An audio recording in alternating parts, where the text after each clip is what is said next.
So if you see all these red flags, we're Sunday, January 24th, I believe, 2021. 2022. We're planting 24 olive trees, 6 varieties, and this is our 24th one. And Liz is going to show us what goes into planting a tree. On our start, some polymers.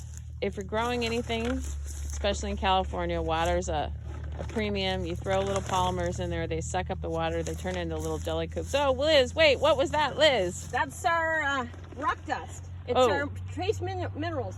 Okay, and pro tip, use gloves because that rock dust will suck the moisture out of your hands faster than you can say. It's not lime. Desert. It's not lime, but it's still dry. Now, what are those? Three scoops of composting mix. Composting mix that we got at the nursery. 2 scoops of steer manure. That we also got at the nursery, but if you have cows as neighbors, that's might be your friend.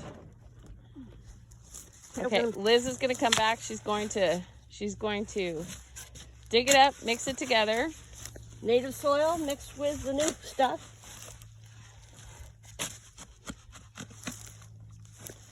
It's going to take out our olive tree. Now, these olive trees, I got to say, they're some of the prettiest olive trees I've ever seen. And they were compliments of the Santa Cruz Olive Tree Nursery in Salinas, California. We're not going to break up the roots at all. And the graft needs to go on the northeast side. Don't plant it too deep.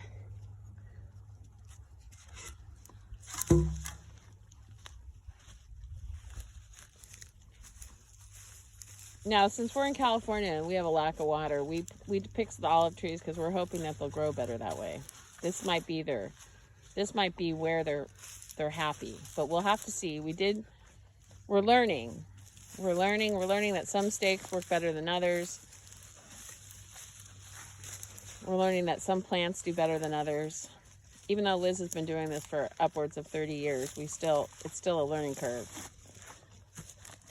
Ta-da! And we have one olive tree, but wait, we're not done yet because we have deer, which we like the deer. Who doesn't like? Oh, we're putting back some more minerals on the top. Now we're hoping that the first time we water that, we'll water some of that into the earth. And we're putting what we call a record, but it's actually a fabric piece of felt. It's a weed barrier. We're putting it around the bottom. We bought these on Amazon. You do not have to buy them on Amazon. If you're only doing a couple trees, so far we've planted just over 150 trees. If you're only doing a couple trees, you can use newspaper, you can use cut up cardboard, you can use hay, you can use a lot of things. And you see this stake that Liz is going down in the back? Well, I gotta turn the piano around. No, the record. The record. It's a musical thing. We've been at this a while. We're the punch drunk farmers now. Anyway, so she's driving the stake down. We tried these other pretty garden stakes. You know what? The rebar stakes from Tractor Supply, they're the way to go because we're not ever going to have to take these bad boys out. Just going to drive it in.